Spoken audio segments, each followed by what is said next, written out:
नमस्कार विद्यार्थी मित्रांनो, मी प्राध्यापक लक्ष्मीकांत हुर्णे पुन्हा आपल्यासमोर उपस्थित झालेला आहे.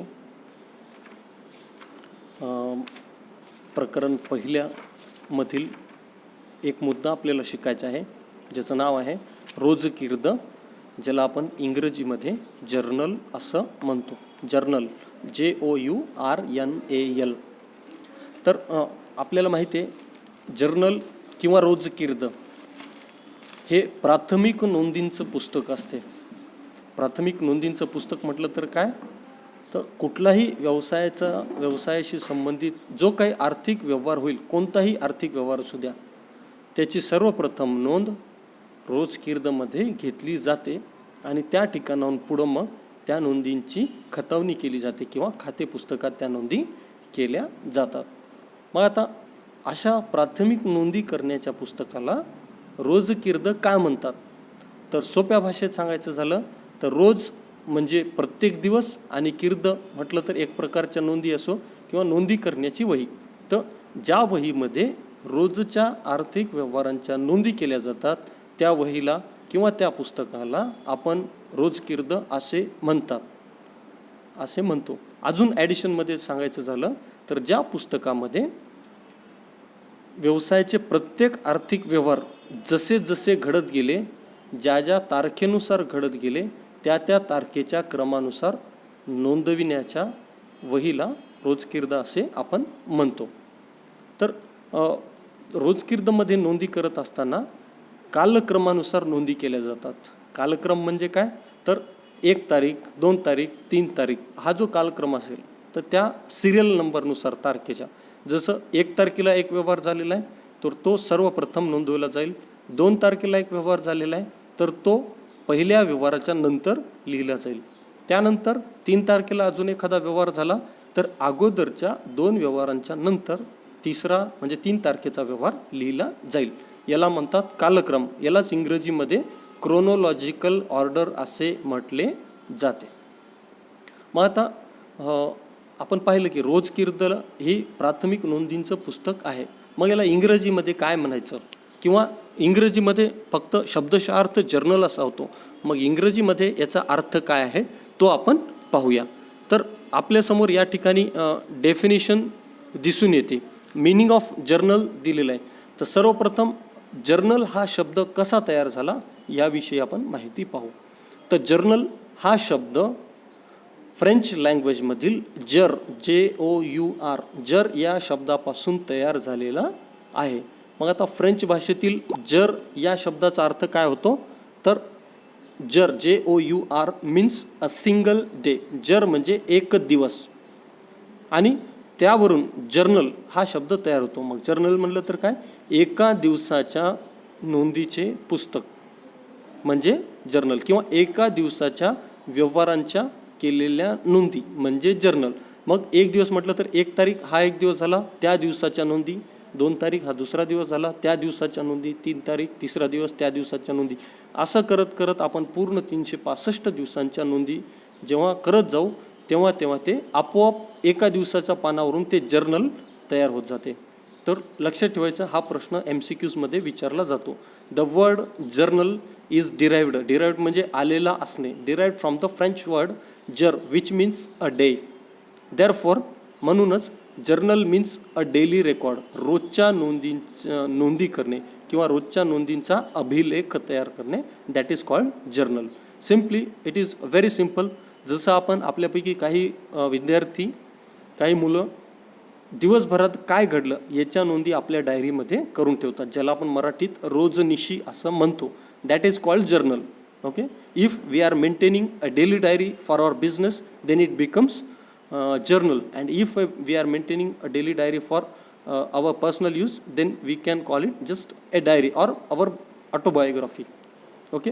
तर पुन्हा मी सांगतो, इंग्रजीमध्ये पण या ठिकाणी लिहिलेलं आहे, journal is a book of original entry और फर्स्ट एंट्री और प्रायमरी एंट्री. आता प्रायमरी एंट्री किंवा पहिली नोंद किंवा मूळ ओरिजिनल नोंद या तिन्हीचा अर्थ काय होतो.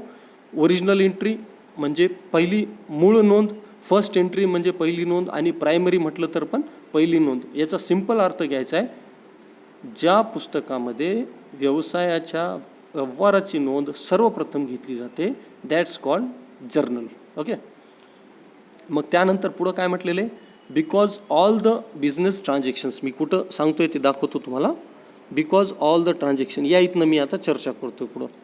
Because all the business transactions are recorded first in the journal in a chronological order. पुन्हा तेच आलं, क्रोनॉलॉजिकल ऑर्डर मी थोड्या वेळापूर्वी सांगितलेले. सर्व व्यावसायिक व्यवहार सर्वप्रथम जर्नलमध्ये नोंदवले जातात. ओके.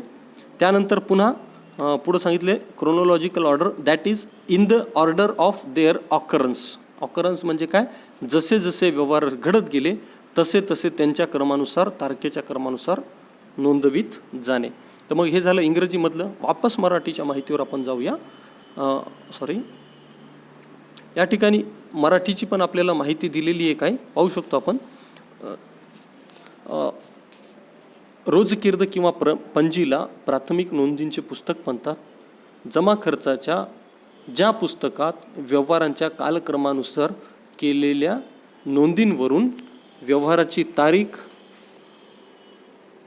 व्यवहाराची रक्कम, व्यवहाराचा परिणाम ज्या खात्यावर झालेला आहे, त्यांची नावे इत्यादी बाबी लिहिल्या जातात, त्या पुस्तकाला आपण जर्नल असे म्हणतो. आता हे जे 2-3 वाक्य या ठिकाणी आलेले आहेत, त्या 2-3 वाक्यामध्ये जर्नलचा पूर्णच्या पूर्ण अर्थ आलेला आहे, पाहायला आपल्याला दिसून येतो. जर्नलमध्ये नोंद कशाची होते, तर सर्वप्रथम आपण तारीख लिहितो. त्यानंतर कोणकोणत्या खात्यांवर त्या व्यवहारांचा परिणाम होत आहे ते लिहितो. त्यानंतर व्यवहारांच्या रक्कमा काय आहेत त्या पण लिहितो. डेबिट रक्कम, क्रेडिट रक्कम दोन्ही सारख्याच असतात, परंतु एका खात्यावर डेबिटवर इफेक्ट होतो, दुसऱ्यावर क्रेडिटवर होतो. तर असे त्या ठिकाणी रकाने तयार असतात. आणि पुढं अजून सांगितलेलं आहे की व्यवहाराच्या स्वरूपाचे थोडक्यात वर्णन इत्यादी माहिती उपलब्ध होते, त्या पुस्तकाला रोजकीर्द किंवा पंजी असे म्हणतात. म्हणजे वर्णन म्हटलं तर काय, जस्ट एक कोणताही जो ट्रान्झॅक्शन आपल्याकडं झालेला आहे त्या ट्रान्झॅक्शनचं वर्णन किंवा डिटेल्स ज्या बुकमध्ये अवेलेबल होतात त्याला रोजकीर्द किंवा पंजी किंवा जर्नल आपण असं म्हणू शकतो. तर मग हे मूळ नोंदींचं पुस्तक असल्यामुळं जर्नलला अतिशय महत्त्वाचं स्थान आहे. कारण जर्नलमध्ये जर नोंद नाही केली तर पुढे लेखापुस्तकांमध्ये नोंदी करणं शक्य होत नाही, आणि लेखापुस्तकांमध्ये नोंदी नाही म्हणजेच आपल्याला अंतिम लेखे देखील तयार करता येत नाहीत. म्हणजे लेखाकर्म जे काही डिपेंडेड आहे किंवा लेखाकर्माचा आधार म्हटलं आपण जर जर्नलला, तरी ती अतिशयोक्ती ठरणार नाही. कारण लेखाकर्माची सुरुवातच मुळात रोजकीर्दपासून होते. रोजकीर्दच्या अगोदर जे काम केलं जाते, जसा व्यवहार घडला त्याचे कच्चे टिपण किंवा कच्ची नोंद एका वहीमध्ये करून ठेवली जाते, त्याला आपण लेखाकर्म म्हणू शकत नाही. जेव्हा त्या कच्च्या टिपणावरून रोजकीर्दमध्ये आपण नोंद घेतो तेव्हा अकाउंटिंग स्टार्ट झाली असं आपल्याला म्हणता येते किंवा आपण म्हणत असतो. तर पुढं जर आपण पाहिलं तर तिथं दिलेलंच आहे, पुस्तपालन व लेखांकनात रोजकीर्दीचे स्थान महत्त्वाचे आहे. लहान मोठ्या सर्वच व्यवसायात रोजकीर्द ठेवणे आवश्यक मानले जाते, आणि त्याची कारणं पण दिलेली आहेत पुढं की रोजकीर्द का तयार करावी लागते. तर कारणं पहा, रोजचे व्यवहार जे आपण करत असतो त्या व्यवहारांचे संदर्भ म्हणून किंवा त्या व्यवहाराचा पुरावा म्हणून एक प्रकारे रोजकीर्द आपल्याला वापरता येते, कारण त्या प्रत्येक व्यवहाराची नोंद रोजकीर्दमध्ये असते. रोजकीर्दमध्ये व्यवहार नोंदवित असताना व्यवहाराचे विश्लेषण तसेच व्यवहाराचे कारण देखील दिले जाते.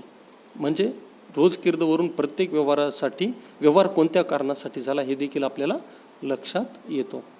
या व्यतिरिक्त रोजकीर्दमुळं आपल्याला लक्षात येते की पर्टिक्युलर एक व्यवहार कोणत्या खात्याच्या नावे बाजूवर लिहिल्या जाणार आहे, कोणत्या खात्याच्या जमा बाजूवर लिहिलं जाणार आहे. तर असं हे समजा सिम्पली एक जनरल गोष्टींमध्ये आपण रोजकीर्दचं महत्त्व सांगू शकतो. नेक्स्टमध्ये आपण इंग्रजीची definition already we have seen. Now we will go for next part of the video, that is format of the journal. So already we have studied format of journal in 11th class. So this is before us. We know that journal of a business will always have 5 columns. First of all, first column will be there, that is date.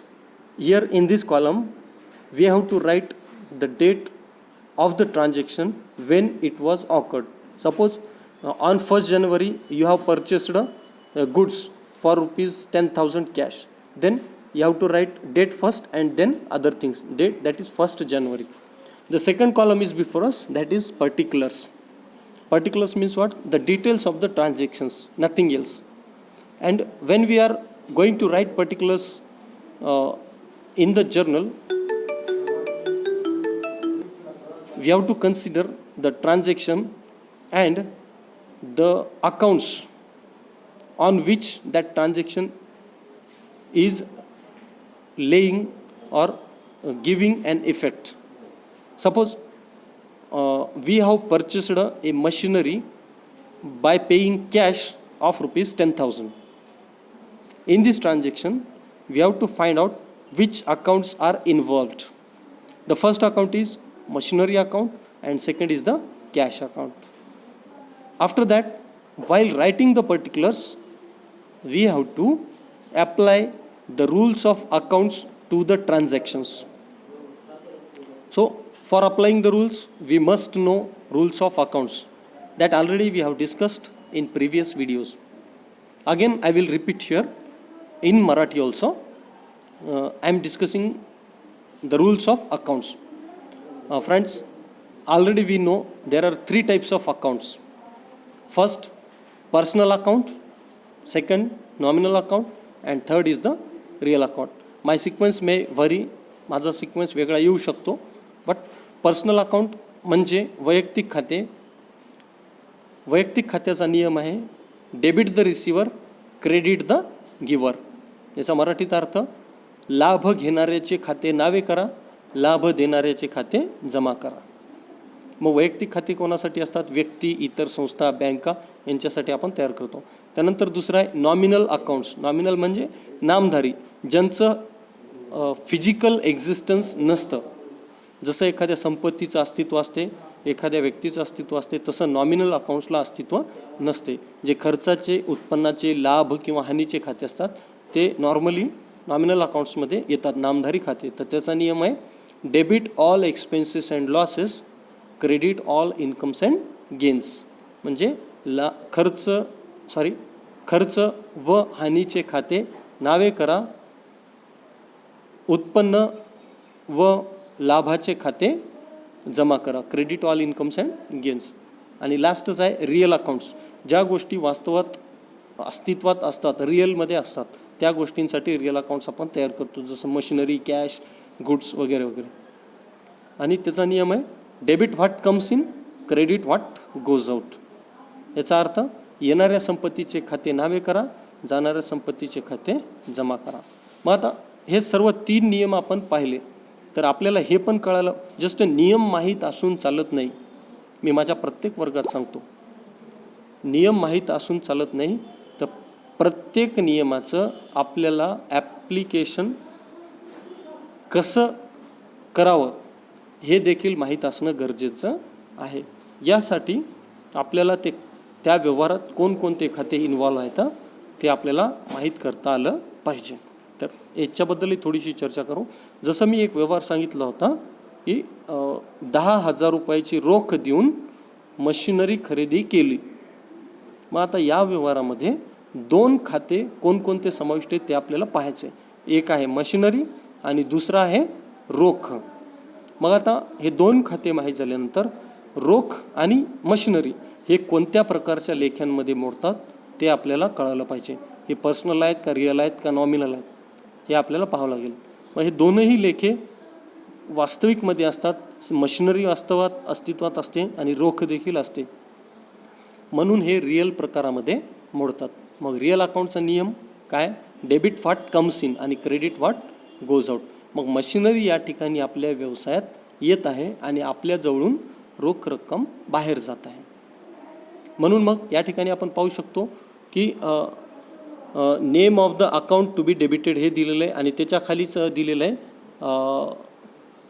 Name of account credited, म्हणजे कोणतं खातं नाव आहे आणि कोणतं खातं जमा होणार ते आपल्याला लिहायचं आहे. मग संपत्ती आपल्याकडे येत आहे, मशिनरी आपल्याकडे येत आहे, म्हणून या ठिकाणी डेबिटच्या ठिकाणी लिहावं लागेल मशिनरी अकाउंट DR. आणि आपल्याकडनं रोख रक्कम बाहेर जात आहे म्हणून या ठिकाणी कॅश अकाउंटचं नाव लिहावं लागेल टू कॅश अकाउंट.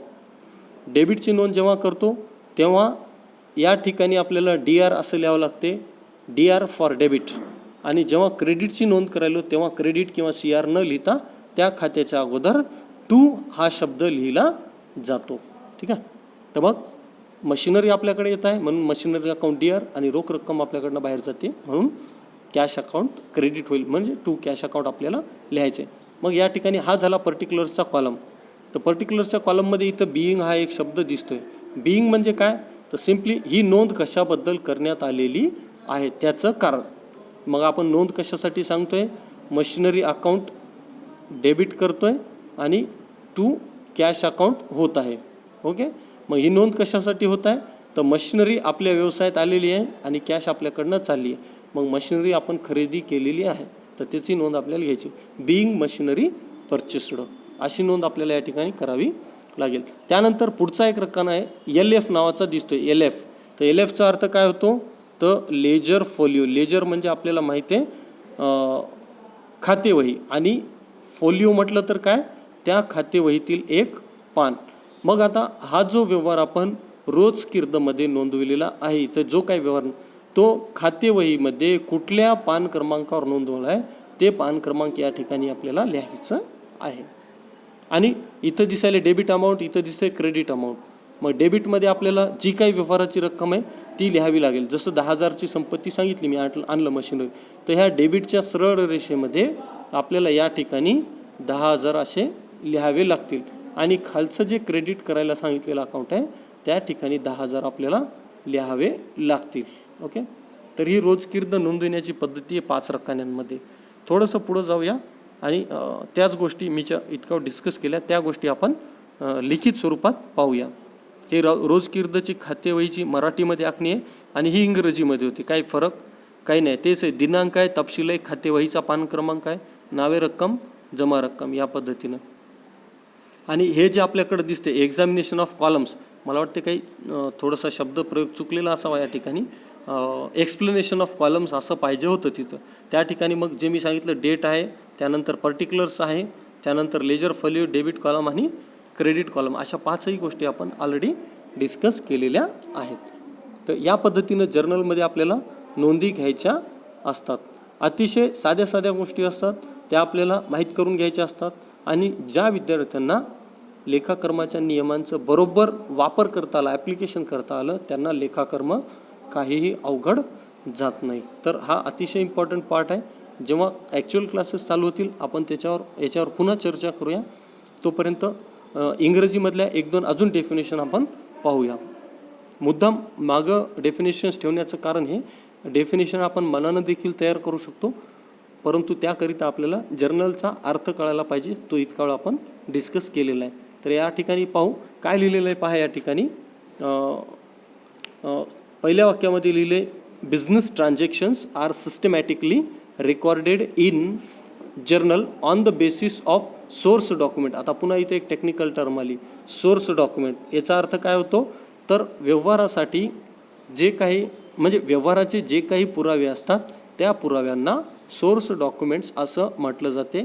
यालाच एव्हिडन्स ऑफ द ट्रान्झॅक्शन असं देखील म्हटलं जाते. मग नेमकं काय असते सोर्स ऑफ डॉक्युमेंट. सपोज आपण एक मोबाईल खरेदी केला दुकानातून, तात्काळ आपण त्या विक्रेत्याला काय मागतो, बिल मागतो त्या मोबाईल फोनचं. कशासाठी, तर वॉरंटीसाठी, फ्युचरमध्ये एक पुरावा म्हणून आपल्याला ते बिल दाखवता यावं म्हणून. मग अशा प्रकारे प्रत्येक व्यवहारासाठी एक दस्तऐवज तयार केला जातो, which is called as the source document or we can say that evidence of the transaction.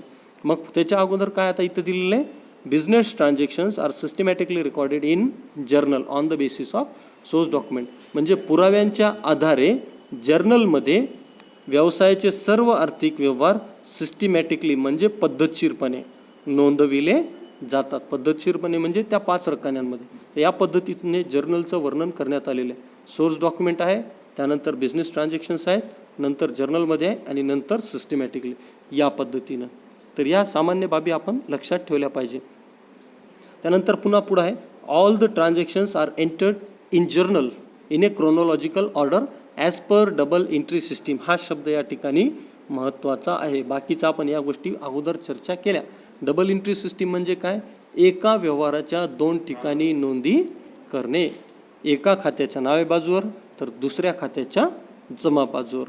या डबल एंट्री सिस्टीममुळं काय होते? आपोआप आपले लेखे बरोबर आहेत हे सिद्ध होते. जसं आपण म्हणतो ताळेबंद जुळला, म्हणजे लायबिलिटी आणि असेट्स ह्या इक्वल झाल्या की आपण म्हणतो आपला ताळेबंद जुळला, आपलं गणित उत्तर बरोबर आहे. त्या पद्धतीला आपण डबल एंट्री सिस्टीम म्हणतो. आणि डबल एंट्री सिस्टीमला कोणं इन्व्हेंट केलेलं आहे हे आपण पुढच्या लेक्चरमध्ये पाहू, किंवा ते कशी त्याचे इन्व्हेन्शन झालं हे पाहू पुन्हा. तर पुन्हा डेफिनेशन्सवर येऊ आपण. या ठिकाणी डेफिनेशन्स दिलेले आहेत पहा जर्नलच्या. तर पाहू, a journal is a book employed to classify. Employed म्हणजे काय? त्याला नोकरी दिलेली नाही आपण, जस्ट एम्प्लॉईड म्हणजे आपण कामाला लावलेलं आहे किंवा कामासाठी ठेवलेलं आहे. Employed to classify or sort out. Classify म्हणजे वर्गीकरण करणे, किंवा सॉर्ट आउट म्हणजे अलग अलग करणं. Sort out transactions in a form convenient for their subsequent entry. Subsequent entry म्हणजे नंतरच्या एंट्र्या. In the ledger. In the ledger म्हणजे लेजरमध्ये नोंदी करण्यासाठी अगोदर ज्या पुस्तकामध्ये नोंदी केल्या जातात, किंवा लेजरला आधार म्हणून अगोदरच्या ज्या पुस्तकात नोंदी केल्या जातात त्याला आपण जर्नल म्हणू शकतो. आणि या जर्नलमध्ये विलगीकरण केलं जाते प्रत्येक ट्रान्झॅक्शनचं. कशाच्या आधारे? तर त्या व्यवहारामध्ये समाविष्ट असलेल्या खात्यांच्या आधारे, जसं रिअल, नॉमिनल, पर्सनल. तर अशा पद्धतीनं जर्नलचा अर्थ आपल्याला सांगता येईल. आणि डेफिनेशन कुणं दिलेली आहे? तर LC क्रॉपर. या ठिकाणी आय थिंक शब्द चुकलेला आहे बहुतेक, क्रॉपर असं मला नाही वाटत. It may be LC Cooper, COOPER. हे क्रॉपर कदाचित चुकीचा असावा, किंवा माझा अभ्यास थोडा कमी पडतोय. तर पुढं पाहूया आपण. A journal is a book. इथे येतोय मी. A journal is a book of prime entry or original entry. मूळ नोंदींचं पुस्तक म्हणजे जर्नल. सर्वात सिंपल आपल्याला सांगता येते. सर्वात प्रथम ज्या पुस्तकात नोंद घ्यायची ते म्हणजे जर्नल. ओके. अँड लॅटर आपण पुढे जाऊन पाहूया. A journal is an important book in bookkeeping. बुक किपिंगमध्ये महत्त्वाचं पुस्तक आहे हे तर आपल्याला माहीतच आहे, कारण त्याच्याशिवाय आपण लेखाकर्म चालवू शकत नाही. So that's all. आजच्या व्हिडिओ लेक्चरसाठी एवढं खूप होतं. बराचसा वेळ पण झालेला आहे. नियर अबाउट 25 मिनिट्सचं लेक्चर होते. तर जर्नल आपण नेक्स्ट लेक्चरमध्ये इतर बाबी देखील आपण पाहूया. आपण हा मुद्दा जो आहे दिसतोय स्क्रीनवर, याला पॉज करून थांबवून या ठिकाणी व्हिडिओ हे थोडंसं माहिती वाचून घ्यावी, जेणेकरून आपल्याला जर्नल म्हणजे काय हे समजण्याला मदत होईल. Everything is clear in my video. Everything is presented clearly on all the pages of this video. So if you have any type of question, तुम्हाला कोणत्याही प्रकारचे प्रश्न असले तर व्हॉट्सअपमध्ये मला विचारू शकता. पर्सनल व्हॉट्सअप देखील करू शकता. धन्यवाद. Take care. Good bye.